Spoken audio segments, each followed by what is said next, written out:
18। UP सरकार की एजेंसियों ने दावा किया कि हाथरस मामले की आड़ में दंगे करवाने की बड़ी साजिश रची गई थी ताकि सरकार की छवि खराब की जा सके। हाथरस मामले के बहाने प्रदेश में दंगा कराने की साजिश रचने के आरोप में पुलिस के पॉपुलर फ्रंट ऑफ इंडिया से जुड़े 4 लोगों को गिरफ्तार कर लिया। हाथरस मामले में सुप्रीम कोर्ट में एक याचिका दाखिल की गई जिसमें पीड़िता का जबरन अंतिम संस्कार करने का आरोप लगाया गया। सीबीआई ने आय से ज्यादा संपत्ति के मामले में कर्नाटक कांग्रेस के अध्यक्ष डीके शिवकुमार के दिल्ली समेत 15 ठिकानों पर छापे मारे। सूत्रों के हवाले से खबर है कि कल बीजेपी और जेडीयू के उम्मीदवारों का आज ऐलान हो सकता है। पीएम नरेंद्र मोदी ने आर्टिफिशियल इंटेलिजेंस के मुद्दे पर आधारित ग्लोबल समिट रेस 2020 का उद्घाटन किया। दिल्ली के सीएम अरविंद केजरीवाल ने वायु प्रदूषण के खिलाफ एक अभियान की शुरुआत की और कोरोना संकट में प्रदूषण को जानलेवा करार दिया। केंद्र सरकार के नए कृषि कानूनों के खिलाफ राहुल गांधी पंजाब के बाद आज हरियाणा में ट्रैक्टर रैली निकालेंगे। रेलवे 20 अक्टूबर से 30 नवंबर तक फेस्टिवल स्पेशल ट्रेन चलाएगा, जिनका किराया आम ट्रेनों से 30% ज्यादा होगा। सीबीआई ने फिर साफ कर दिया कि सुशांत मामले में अभी हर पहलू की जांच जारी है। हाथरस में पीड़ित परिवार से मिलने गए आम आदमी पार्टी के सांसद संजय सिंह पर स्याही फेंकी गई। 17 नवंबर को ब्रिक्स देशों की वीडियो कॉन्फ्रेंसिंग के जरिए एक बैठक होगी जिसमें एलएसी पर जारी तनाव के बीच पीएम मोदी और चीन के राष्ट्रपति शी जिनपिंग भी शामिल होंगे। अटल टनल के शुरू होने से चीन की घबराहट देखने को मिली। चीन के सरकारी अखबार ग्लोबल टाइम्स ने युद्ध की स्थिति में टनल को बर्बाद करने की गीदड़ भभकी दी। चीन से विवाद के बीच भारत और म्यांमार के बीच सुरक्षा के मुद्दे पर अहम समझौते किए गए, जिसके तहत भारत म्यांमार के एक बंदरगाह को विकसित करेगा। जापान के टोक्यो में चीन के खिलाफ क्वाड देशों की दूसरी बैठक आज होगी, जिसमें अमेरिका, जापान, ऑस्ट्रेलिया और भारत के विदेश मंत्री हिस्सा लेंगे। गाजियाबाद के हिंडन एयरबेस में 8 अक्टूबर को मनाए जाने वाले वायुसेना दिवस के मौके पर राफाल लड़ाकू विमान भी उड़ान भरेंगे। वायुसेना प्रमुख आरकेएस भदौरिया ने चीन से जारी तनाव के बीच किसी भी चुनौती से निपटने के लिए तैयार होने का भरोसा दिया। ओडिशा में डीआरडीओ ने एक सुपरसोनिक मिसाइल का सफर परीक्षण किया, जिसका इस्तेमाल नौसेना के लिए किया जाएगा। जम्मू कश्मीर के पंपोर में हुए आतंकी हमले में सीआरपीएफ के 2 जवान शहीद हो गए, जबकि 3 जवान घायल हैं।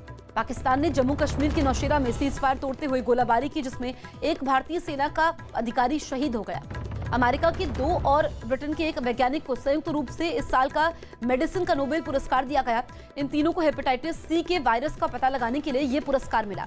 जीएसटी काउंसिल की बैठक में इस साल वसूले गए 20,000 करोड़ रुपए के कॉम्पनसेशन सेस को सभी राज्यों के बीच बांटने का फैसला।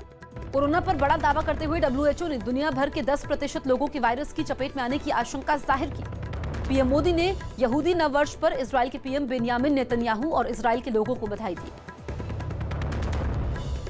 महाराष्ट्र में होटल और रेस्टोरेंट लोगों के लिए खोल दिए गए, लेकिन मुंबई में अभी 33% लोगों को ही रेस्टोरेंट में बैठकर खाने की मंजूरी दी गई। रेहड़ी पटरी वालों की आर्थिक हालत सुधारने के लिए शहरी विकास मंत्रालय ने एक निजी कंपनी से समझौता किया, जिसके तहत लोग इन रेहड़ी पटरी वालों से भी खाने पीने की चीजें घर मंगा सकेंगे। हाथरस मामले में वेबसाइट के जरिए विदेशी फंडिंग की जानकारी सामने आने के बाद ईडी ने मामले की जांच शुरू की। हिमाचल प्रदेश के सीएम जयराम ठाकुर ने खुद को 3 दिनों के लिए क्वारंटीन कर दिया, क्योंकि वो कुछ दिन पहले एक बीजेपी विधायक के संपर्क में आए थे, जिनकी कोरोना रिपोर्ट पॉजिटिव आई है। बीजेपी अध्यक्ष जेपी नड्डा आज 11 बजे पार्टी के नए राष्ट्रीय पदाधिकारियों के साथ बैठक करेंगे। दिल्ली सरकार ने कोरोना की वजह से 31 अक्टूबर तक राजधानी में स्कूल बंद रखने का फैसला लिया है। पूर्व केंद्रीय मंत्री और यूपी कांग्रेस के वरिष्ठ नेता काजी रशीद मसूद का 91 साल की उम्र में निधन हो गया। चुनाव आयोग ने बिहार विधानसभा चुनाव के लिए पर्यवेक्षकों के साथ बैठक की, जिसमें स्वतंत्र और निष्पक्ष चुनाव करवाने पर जोर दिया गया। एनसीपी ने बिहार महागठबंधन में सीटों के बंटवारे पर सहमति नहीं बनने के बाद 145 सीटों पर चुनाव लड़ने का ऐलान किया। दिल्ली हाईकोर्ट ने 2G मामले में सीबीआई और ईडी की अपील पर सभी बरी लोगों के खिलाफ रोजाना सुनवाई शुरू कर दी। एयरलाइंस कंपनी स्पाइसजेट 4 दिसंबर से दिल्ली और मुंबई से लंदन के लिए उड़ान सेवा शुरू करेगी। सीएम योगी आदित्यनाथ ने जम्मू कश्मीर के पुलवामा में शहीद होने वाले शैलेंद्र प्रताप सिंह के परिवार वालों को 50 लाख रुपए की मदद देने का ऐलान किया।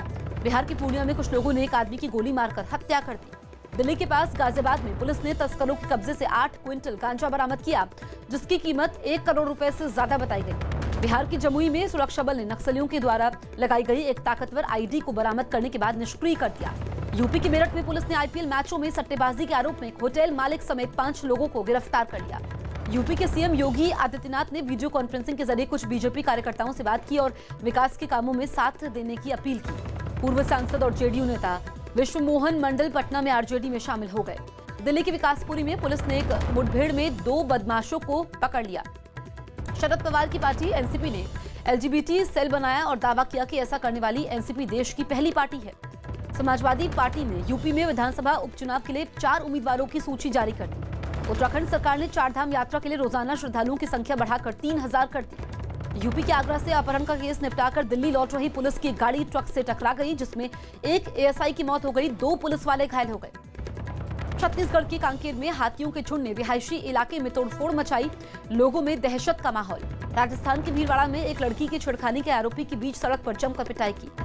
झारखंड के जमशेदपुर में एक पुलिस वाले ने शराब के नशे में जमकर बवाल किया, जिसे बाद में दूसरे पुलिस वालों की मदद से अस्पताल पहुंचाया गया। राम मंदिर निर्माण के लिए दान देने वाले श्रद्धालुओं की मदद के लिए उत्तर प्रदेश के अयोध्या में कॉल सेंटर का उद्घाटन किया गया। यूपी के मुरादाबाद में मनपसंद फोन नहीं दिलाने से खफा एक लड़का जान देने के लिए मकान की छत पर चढ़ा, जिसे पुलिस की मदद से नीचे उतारा गया। यूपी में बिजली विभाग के निजीकरण के प्रस्ताव के विरोध में कर्मचारियों ने हड़ताल की, जिसकी वजह से कई जिलों में बिजली गुल रही। केरल के कोशिकाकोड में कांग्रेस कार्यकर्ताओं ने हाथरस मामले के विरोध में प्रदर्शन किया। दिल्ली के करीब ग्रेटर नोएडा में पुलिस और गो तस्करों के बीच मुठभेड़ हुई, जिसमें एक तस्कर गोली लगने से घायल हो गया।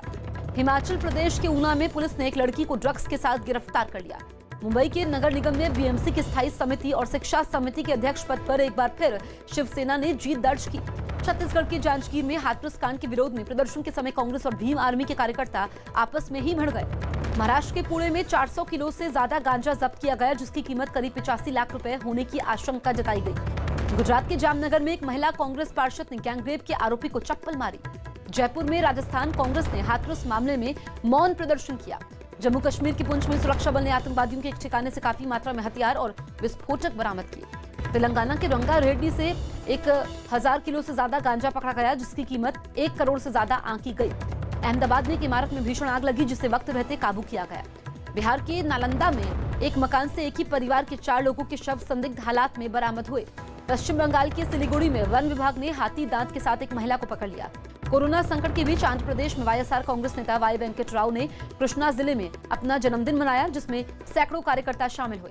महाराष्ट्र में 12 अक्टूबर से पुणे से लोनावला के बीच लोकल ट्रेन सेवा शुरू होगी। कोरोना संकट के बीच राजस्थान में पंचायत चुनाव के लिए आज तीसरे चरण का मतदान हो रहा है। कोरोना से जूझ रहे अमेरिका के राष्ट्रपति डोनाल्ड ट्रंप को अस्पताल से छुट्टी मिल गई, जिसके बाद वो व्हाइट हाउस लौट आए। तुर्की के राष्ट्रपति एर्दोगान के एक बयान के बाद सऊदी अरब के चैम्बर ऑफ कॉमर्स के प्रमुख ने लोगों से तुर्की के बहिष्कार की अपील की। कोरोना के बढ़ते मामलों की वजह से फ्रांस की राजधानी पेरिस में अगले 2 हफ्तों तक सभी बार और कैफे बंद रहेंगे। न्यूजीलैंड में करीब 2 हफ्तों से कोरोना का कोई मामला सामने नहीं आने के बाद वहां लॉकडाउन हटा दिया गया। अफगानिस्तान के गवर्नर को निशाना बनाकर कार धमाका किया गया, जिसमें 8 लोगों की जान चली गई, 30 लोग घायल हो गए। हालांकि गवर्नर को इस हमले में कोई नुकसान नहीं पहुंचा। दक्षिण फ्रांस में आई बाढ़ में 2 लोगों की जान चली गई, 20 से ज्यादा लोग लापता हो गए। इस्लामाबाद की अदालत ने पूर्व राष्ट्रपति आसिफ अली जरदारी को भ्रष्टाचार के 2 मामलों में दोषी करार दिया।